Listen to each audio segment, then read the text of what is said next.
మహాకుంభమేళా 2025 ఇది మనకి ప్రయాగరాజ్ అంటే పాత అలహాబాద్ దగ్గరలోనే త్రివేణి సంగమం దగ్గర జరుగుతుందండి కుంభమేళా అనేది. అయితే ఈ మహాకుంభమేళా జనవరి 13, 2025 పూర్ణిమ తిథి నుంచి 26 ఫిబ్రవరి మహాశివరాత్రి వరకు మహాకుంభమేళా జరుగుతుందండి. ఎప్పటి నుంచి అండి? జనవరి 13 నుంచి ఫిబ్రవరి 26 వరకు. పవిత్రమైన ఈ మహాకుంభ పర్వంలో పవిత్ర స్నానానికి ఎంతో ప్రాధాన్యత ఉందండి. ఈ శుభ సమయంలో గ్రహాలు, నక్షత్రాల సంగమం అంతా పవిత్ర జలంలో ఉంటుందన్నమాట. ఈ సమయంలో స్నానాలు చేసిన వారికి చంద్రుడు తదితర గ్రహాల అనుగ్రహం లభిస్తుందని చాలామంది నమ్ముతారండి. అంతేకాదండి, ఆరోగ్యవంతమైన శరీరంతో సహా పుణ్య ప్రయోజనాలు ఎన్నో దక్కుతాయని చాలామంది నమ్ముతారన్నమాట. ఈ కాలంలో మకర సంక్రాంతి వేళ చేసే దాన ధర్మాల వల్ల పునర్జన్మ తర్వాత కూడా శుభ ఫలితాలు వస్తాయని చాలామంది నమ్ముతారండి. అదేవిధంగా నువ్వుల నూనెతో స్నానం చేయడం కానీ, నువ్వులతో హోమం చేయడం కానీ, నువ్వులు కలిపిన నీళ్లు త్రాగడం కానీ, నువ్వులతో తయారు చేసిన పదార్థాలు తినడం వల్ల కానీ, నువ్వులను దానం చేయడం వల్ల అద్భుతమైన ప్రయోజనాలు కలుగుతాయని పురాణాల్లో పేర్కొనబడిందండి. అంటే ఈ మహాకుంభమేళా సమయంలోని నువ్వులతో సంబంధించి ఏ విధమైన కార్యక్రమం చేసినా కానీ మనకి శుభప్రదం, అద్భుతమైన మంచి ప్రయోజనాలు కలుగుతాయని చెప్పేసి పురాణాల ప్రకారం తెలుస్తుందండి. అయితే ఈ మహాకుంభమేళా సందర్భంగా ఈ రోజుల్లో అంటే మనకి 13వ తారీఖు నుంచి జనవరి 13 నుంచి ఫిబ్రవరి 26 వరకు మనం చెప్పుకున్నాం కదా. అంటే 26 రోజులు, ఇదొక 18 రోజులు, అంటే 19 రోజులు. 19 + 26 45 రోజులు. ఈ 45 రోజుల్లో మంచి దినాలు అంటే మహా పండుగ దినాలు లాంటివి మనకి ఏమేమి ఉన్నాయి? 13వ తారీఖున భోగి పండుగ అందరికీ తెలిసిందే. అదేవిధంగా 14 మకర సంక్రాంతి. ఈ రోజున దాన ధర్మాలు చేస్తే చాలా మంచిది అండి. తర్వాత 15వ తారీఖు కనుమ, 16వ తారీఖు ముక్కనుమ. ఆ తర్వాత మనం చెప్పుకోదగ్గవి 29 జనవరి 29 మౌని అమావాస్య. దీన్నే చొల్లంగి అమావాస్య అని కూడా అంటారన్నమాట. అయితే ఈ రోజున అతిపెద్ద స్నానోత్సవం జరుగుతుందండి. అమావాస్య వేళ చేసే స్నానాలన్నింటిలో ఇది ఉత్తమమైనదిగా పరిగణిస్తారన్నమాట. ఈ కాలంలో పూర్వీకులను స్మరించుకుంటూ స్నానం చేసి మౌని అమావాస్య వేళ దానం చేయడం వల్ల ప్రతికూల శక్తులన్నీ తొలగిపోతాయండి. దీంతో మీ ఇంట్లో ఆనందం, శ్రేయస్సు అనేవి పెరుగుతాయండి. దీని తర్వాత మనకి వసంత పంచమి ఫిబ్రవరి 3వ తారీఖు. అయితే ఈ తిథి రోజు సరస్వతీదేవికి ప్రత్యేక పూజలు నిర్వహిస్తారండి. ఈ పవిత్రమైన రోజున నదీ స్నానం చేయడం, అమ్మవారిని ఆరాధించడం, చిన్నారులకు విద్యాభ్యాసం ప్రారంభించడం, దాన ధర్మాలు చేయడం వంటి కార్యక్రమాలు చేస్తే చాలా మంచిదన్నమాట. తర్వాత 4వ తారీఖు రథసప్తమి అండి. ఈ రథసప్తమి సూర్యుడి కోసం మనం చేసే పండుగ మాట అది. 5వ తారీఖు భీష్మాష్టమి, 6వ తారీఖు మధ్యనవమి, 8వ తారీఖు భీష్మ ఏకాదశి. ఆ తర్వాత మాఘ పూర్ణిమ ఫిబ్రవరి 12వ తారీఖు మాట. ఈ పూర్ణిమ వేళ పవిత్రమైన గంగానదిలో స్నానం చేయడం వల్ల మీ కోరికలన్నీ నెరవేరుతాయండి. అదేవిధంగా పూర్వీకులను స్మరించుకుంటూ దాన ధర్మాలు చేయడం వల్ల మీకు మోక్షం కూడా అందిస్తుందన్నమాట. ఈ పర్వదినాన చంద్రుడు తన నిండు కిరణాల ద్వారా ప్రజల బాధలను తొలగిస్తాడని చాలామంది నమ్ముతారండి. ఆ తర్వాత చెప్పుకోదగ్గది చివరిది 26వ తారీఖు మహాశివరాత్రి అండి.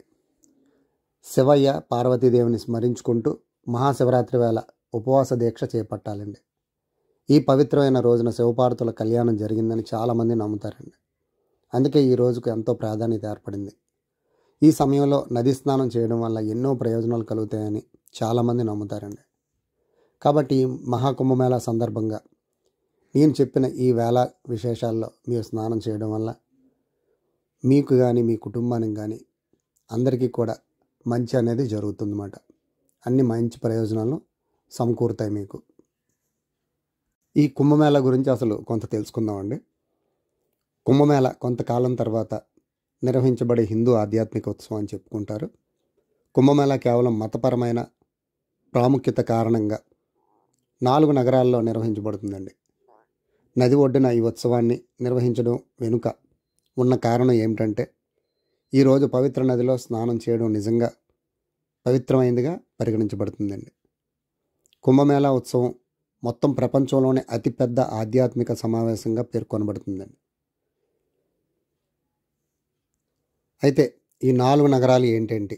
4 నగరాల్లో మనం నిర్వహిస్తారు కుంభమేళా అని చెప్పేసి అనుకున్నాం కదా. హరిద్వార్, అలహాబాద్ అంటే ప్రయాగరాజ్ అండి, నాసిక్ మరియు ఉజ్జయిని. ఈ 4 ప్రదేశాల్లోని పూర్ణ కుంభమేళా నిర్వహించబడుతుంది. పూర్ణం అంటే మొత్తం. అదేవిధంగా అర్ధ కుంభమేళా ప్రతి 6 సంవత్సరాలకు ఒకసారి, అంటే 12 సంవత్సరాల్లో సగం 6 కాబట్టి ఈ 6 సంవత్సరాలకు ఒకసారి నిర్వహించేది అర్ధ కుంభమేళా అండి. అయితే ఈ మహాకుంభమేళాకి సుమారుగా 150 నుండి 200 మిలియన్ల వరకు జనాలు, అంటే సుమారుగా ఒక 20 కోట్ల జనాభా రావచ్చు. 10 కోట్ల నుండి 20 కోట్ల జనాభా వరకు రావచ్చని అంచనాలు వేస్తున్నారండి. అంటే చాలా ఘనంగా జరుగుతుంది ఈ సంవత్సరం. అదేవిధంగా ఈ కుంభమేళా సమయాల్లోని కొన్ని దుర్ఘటనలు అనేవి కొన్ని జరిగాయండి. అవి కూడా చెప్పుకుంటే కొంత మేలు, అంటే చాలామంది కూడా కొంచెం అలర్ట్గా ఉంటారన్నమాట. అయితే 2013 కుంభమేళా తొక్కిసలాట ఏంటంటే చాలా ఎక్కువ మంది చనిపోయారండి. అంటే 36 మంది చనిపోయారన్నమాట. 39 మందికి గాయాలు అనేవి జరిగాయండి. అయితే ఇదే కాకుండా, అంటే ఇది 2013 మొన్న అలహాబాద్లో లాస్ట్ జరిగినప్పుడు అన్నమాట ఇది. అయితే ఇంతకుముందు కూడా 1954లో జరిగిన కుంభమేళాలోని సుమారు 1000 మంది చనిపోయారండి. అదేవిధంగా 2003 నాసిక్ కుంభమేళాలోని 39 మంది మరణించారండి. 2010లోని, అప్పుడు 2003 నాసిక్లోని 39 మంది, 2010లోని హరిద్వార్లో కుంభమేళాలోని 10 మంది మరణించారండి. ఆ తర్వాత ఈ 2013లోని 36 మంది మరణించారండి. కాబట్టి ఈ తొక్కిసలాట జరిగేటప్పుడు కొంచెం చాలా జాగ్రత్తగా ఉండండి. అయితే ఈ కుంభమేళా కోసం గవర్నమెంట్ రైల్వే సదుపాయం అనేది కూడా బాగా కల్పిస్తుందండి. ఇప్పుడు విశాఖపట్నం నుంచి కూడా, అంటే ప్రస్తుతం నేను విశాఖపట్నంలో ఉన్నాను కాబట్టి విశాఖపట్నం నుంచి మనకి ప్రయాగరాజ్కి 2 కొత్త ట్రైన్లు ఈ కుంభమేళా సందర్భంగా వేసిందండి. అది ఒకటి లక్షవారం సాయంత్రం 5:35కి బయలుదేరుతుంది. అక్కడ చేరుకోవటం రాత్రి 8:30 ఆ సమయంలో చేరుకుంటుందండి, అంటే మరుసటి రోజు మాట. తర్వాత ఇంకొక ట్రైను రాత్రి 10:20కి బయలుదేరుతుంది. అది తెల్లవారి 6:20కి చేరుకుంటుందండి. ఆ మరుసటి రోజు కాక ఆ మరుసటి రోజు, అంటే మొత్తం మీద 26 హాల్ట్లు ఉన్నాయి, 32 గంటలు పడుతుంది. అదేవిధంగా ఈ 2 ట్రైన్లు విశాఖపట్నం నుంచి రైల్వే అనేది సదుపాయం చేసిందండి. అయితే విజయవాడ నుంచి మనం చూసుకున్నాం అనుకోండి, సుమారుగా 21 ట్రైన్లు అనేవి ఉన్నాయండి ఈ ప్రయాగరాజ్ చేరుకోవటానికి. కాబట్టి ఈ సమయాలు చెప్పాలంటే మనకి చాలా టైం పడుతుంది. ఉదయం 12:15 నుంచి, అంటే తెల్లవారి 15 నిమిషాల నుంచి రాత్రి 9:50 వరకు సుమారుగా 21 ట్రైన్లు అనేవి ఉన్నాయండి. అయితే సికింద్రాబాద్, హైదరాబాద్ నుంచి మనం చూసుకున్నామంటే సుమారుగా 13 ట్రైన్లు ఉన్నాయండి. అంటే మనకి విజయవాడ నుంచే చాలా ఎక్కువ ట్రైన్లు ఉన్నాయన్నమాట. ఒకవేళ మీకు ఎవరికైనా సరే ఈ రైలు సదుపాయం అనేది మీకు దగ్గరలో లేకపోతే విజయవాడ నుంచి మీకు డైరెక్ట్ ప్రయాగరాజ్కి బుక్ చేసుకుంటే చాలా మంచిదండి. మరి తిరుపతి నుంచి మనం చూసుకున్నాం అనుకోండి, ఒకే ఒక ట్రైన్ ఉందండి. అది కూడా రేణిగుంట నుంచి తెల్లవారి 5:10కి బయలుదేరుతుంది. శుక్రవారం పూట మాత్రం ఉందండి. అలాగే మీరు గుంటూరు నుంచి చూసుకున్నారనుకోండి, 3 ట్రైన్లు ఉన్నాయండి. ఒకటి బుధవారం, శుక్రవారం, శనివారం, ఇలా 3 రకాల ట్రైన్లు మీకు అందుబాటులో ఉన్నాయండి. ఖమ్మం నుంచి మీరు చూసుకున్నారనుకోండి, దీనికి కూడా 12 ట్రైన్లు అనేవి ఉన్నాయన్నమాట మీకు. ఇకపోతే వరంగల్ నుంచి మనం చెప్పుకున్నామంటే విజయవాడ కన్నా ఎక్కువ అండి, 36 ట్రైన్లు ఉన్నాయండి వరంగల్ నుంచి మీకు. కాబట్టి ఈ చుట్టుపక్కల ఎవరైనా సరే, అంటే మీ దగ్గర నుంచి మీకు రిజర్వేషన్ అనేది దొరకకపోతే వరంగల్ నుంచి ట్రై చేసుకోండి. ఆదిలాబాద్ నుంచి మనం చూసుకుంటే 2 ట్రైన్లు అనేవి ఉన్నాయండి. ఒకటి లక్షవారం, ఒకటి శనివారం అండి. 2 ట్రైన్లు ఉన్నాయండి. అదేవిధంగా అనంతపురం నుంచి మీరు చూసుకున్నారంటే ఒకే ఒక ట్రైన్ ఉందండి, తెల్లవారు 3:10 అది మంగళవారం బయలుదేరుతుందండి. నిజామాబాద్ జంక్షన్ నుంచి కూడా ఒకే ఒక ట్రైన్ అనేది బయలుదేరుతుందండి. రాత్రి 7:30కి బయలుదేరుతుంది. అది ఓన్లీ సాటర్డే మాత్రమే ఉందండి, శనివారం మాత్రమే ఉందన్నమాట ఆ ట్రైన్. అదేవిధంగా కర్నూలు నుంచి మీరు చూసుకున్నారనుకుంటే ఒక ట్రైన్ ఉందండి, తెల్లవారి 6:20కి అది కూడా మంగళవారం అండి. నెల్లూరు నుంచి కనుక చూసుకుంటే మీకు 11 ట్రైన్లు అనేవి ఉన్నాయండి. ఇవి కూడా టైమింగ్స్ అనేవి మనం చెప్పుకోవటం కొంచెం ఎక్కువ అవుతుంది కాబట్టి ఉదయం 11:45 నుంచి రాత్రి 22:50 వరకు మీకు అందుబాటులో జరుగుతున్నాయండి. ఇకపోతే విజయనగరం నుంచి మీరు చూసుకుంటే ఒకే ఒక ట్రైన్ ఉందండి, రాత్రి 23:20కి.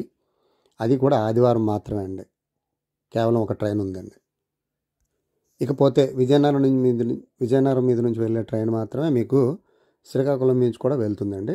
అది మీకు ఆదివారం కాకుండా సోమవారం, అంటే తెల్లవారితే 12 తర్వాత మాట 12 గంటల 12 నిమిషాలకి మీకు ఈ ట్రైన్ అనేది అందుబాటులో ఉందండి. అంటే సోమవారం అనుకోవాలి. ఒకవేళ నేను చెప్పిన ప్రదేశాల నుంచి అవ్వకపోయినప్పుడు, మనకి ట్రైన్ రిజర్వేషన్ అనేది దొరకలేనప్పుడు భువనేశ్వర్ నుంచి, అంటే పక్కన ఉన్న రాష్ట్రాల నుంచి కూడా వెళ్ళే అవకాశం ఉంటుంది కాబట్టి భువనేశ్వర్ నుంచి అయితే 11 ట్రైన్లు అనేవి ఉన్నాయండి. కాబట్టి మీరు అక్కడి నుంచి ట్రై చేసుకుంటే చాలా మంచిది. అదేవిధంగా బెంగళూరు నుంచి, అంటే ఆ చుట్టుపక్కల ఉండే వాళ్ళు ఎవరైనా సరే, ఇక్కడ నుండి 16 ట్రైన్లు ఉన్నాయండి. కాబట్టి అక్కడి నుంచి కూడా మీరు ట్రై చేసుకోవచ్చు. ఎందుకంటే మనకి ఆంధ్రాలోనే వరంగల్ నుంచి చాలా 36 ట్రైన్లు ఉన్నాయంటే మనం ఎక్కడికి వెళ్ళాల్సిన అవసరం లేదండి. వరంగల్ నుంచి విజయవాడ నుంచి ట్రై చేసుకుంటే చాలా ఎక్కువ ట్రైన్స్ అనేవి అందుబాటులో ఉన్నాయండి. అదేవిధంగా చెన్నై నుంచి చూసుకుంటే మనకి 22 ట్రైన్లు అనేవి ఉన్నాయండి. కాబట్టి మీరు ఇక్కడ నుంచి కూడా, అంటే నెల్లూరు ఒకవేళ అవ్వకపోయింది అనుకోండి, ఆ చుట్టుపక్కల వాళ్ళు ఎవరైనా సరే కడప, తిరుపతి ఇటు సైడ్ ఉన్న వాళ్ళందరూ కూడా చెన్నైని మనం ఎంచుకోవచ్చు అన్నమాట. ఒకవేళ నాగపూర్కి దగ్గర ఎవరైనా ఉన్నారనుకోండి, వాళ్ళకి 32 ట్రైన్లు అనేవి ఉన్నాయండి ఈ ప్రయాగరాజ్ చేరుకోవడానికి. నాగపూర్ నుండి 32 ట్రైన్లు అండి. అదేవిధంగా మనకి వరంగల్ మీద నుంచి వెళ్ళేవన్నీ కూడా ఈ కాజీపేట కూడా టచ్ అవుతాయి కాబట్టి కాజీపేట నుంచి కూడా మీకు 36 ట్రైన్స్ అనేవి ఉన్నాయండి. కాబట్టి ఇక్కడ నుంచి కూడా మీరు ట్రై చేసుకోవచ్చండి. అదేవిధంగా ఈ ప్రయాగరాజ్కి చుట్టుపక్కల మనకి ఎంతెంత దూరం, ఏ సిటీల్లో ఏమేమి ఉన్నాయి, ఏం చూడాలి అనేది మనకి మే నెలలో వచ్చే ఈ పుష్కరాల కోసం, అంటే సరస్వతి పుష్కరాల కోసం ఒక వీడియో చేశానండి. ఆ వీడియోలో మీకు అన్నీ కూడా, అంటే ఏ ప్రయాగరాజ్ నుంచి వాటికి ఎంతెంత దూరం, ఉదాహరణకి మనకి చిత్రకూట్ అని, సాట్నా అని, మైహర్ అని. మైహర్లు అంటే సరస్వతి దేవి టెంపుల్ బాగా ఫేమస్ అన్నమాట. చిత్రకూట్ ఉన్నదంటే మరి రాముడు నడియాడిన స్థలం అది. అదేవిధంగా పక్కనే ఉన్న కాశీ, అయోధ్య, గయా, పాట్నా. పాట్నాలో ఉంటాయి పెద్ద పటాన్ దేవి, చిన్న పటాన్ దేవి శక్తిపీఠాలు అన్నమాట. మనకి 108 శక్తిపీఠాలు. చాలామంది మనకు శక్తిపీఠాలు అంటే 64, 53, 56, 61 నచ్చిన సంఖ్య చెప్తూ ఉంటారు. కానీ విష్ణుమూర్తి ఖండించిన అమ్మవారిని శరీరాన్ని 108 భాగాలుగా విభజించబడింది కాబట్టి 108 శక్తిపీఠాల కిందే మనం లెక్క పెట్టుకోవాలండి. ఆ 108 శక్తిపీఠాల్లో చాలా భాగాలు ఈ చుట్టుపక్కల ఉన్నాయన్నమాట. అంటే వింధ్యావాసిని ఒకటి మనకి, ఆ తర్వాత అలోపీదేవి, అదేవిధంగా వారణాసిలో విశాలాక్షి, గయలో మాంగళ్యదేవి, ఆ పక్కనే గయలోని గయ కాదండి, బీహార్లోని పాట్నాలోని పటాన్ దేవి. అలా ఈ చుట్టుపక్కల అన్నీ కూడా. అదేవిధంగా చిత్రకూట్లో శక్తిపీఠం ఉందండి, సీతాదేవికి సంబంధించింది. అలా చాలా చాలా రకరకాల శక్తిపీఠాలు చుట్టుపక్కల ఉన్నాయి మనం చూసుకోవటానికి. అదేవిధంగా జ్యోతిర్లింగాలు అనేవి ఉన్నాయి. కాశీలో ఒక జ్యోతిర్లింగం ఉంది. తర్వాత ఆ పక్కనే మనకి గై దగ్గరలోనే జైషిద్, అక్కడ ఒక జ్యోతిర్లింగం ఉంది. చూసుకోవాలనుకుంటే మనకు 300-400 కిలోమీటర్లు చాలా ఉన్నాయండి. అదేవిధంగా నైంసార్ అని అనేది ప్రయాగరాజ్ నుంచి మీదకి వెళ్తే నైంసార్ అని వస్తుంది. అదేవిధంగా మీదకి వెళ్తే అయోధ్య వస్తుంది. ఇలా చెప్పడానికి మనకి ఎన్నైనా చాలా ఉన్నాయన్నమాట చూసుకోవాలనుకుంటే. ఇవన్నీ కూడా ఆ వీడియోలో ఉన్నాయండి. దాని తాలూకా డిస్క్రిప్షన్ కూడా మీకు పెడతాను. ఎందుకంటే మే నెలలోనే దానికి సరస్వతి తాలూకా పుష్కరం అనేది ఉంది కాబట్టి ఆ వీడియోలో అన్నీ కూడా మీకు విపులంగా ఉంటాయి, చూడండి. అదేవిధంగా ఈ కుంభమేళ, మహాకుంభమేళ కూడా అందరూ కూడా నేను చెప్పిన పర్వదినాల్లో వెళ్తే మీకు మంచి అనేది బాగా జరుగుతుంది. కాకుండా ఇంకా వేరే సమయాల్లో వెళ్ళి చేసినా పర్వాలేదు, ఈ 45 రోజుల్లో ఎప్పుడు చేసినా పర్వాలేదు. కానీ పండగ దినాల్లో, పర్వదినాల్లో చేస్తే చాలా మంచిది. అందులోని మొదటి 3 రోజులు చేస్తే చాలా మంచిది. మకర సంక్రమణ రోజు చేస్తే ఇంకా మరి చెప్పలేనంత ఆరోగ్యం, శక్తి. అదేవిధంగా రథసప్తమి రోజు, సంక్రాంతి మిస్ అయితే రథసప్తమి రోజు చేస్తే బలానికి ఉక్కు ఎలాగైతే ఉంటుందో అంత శక్తి వస్తుందండి.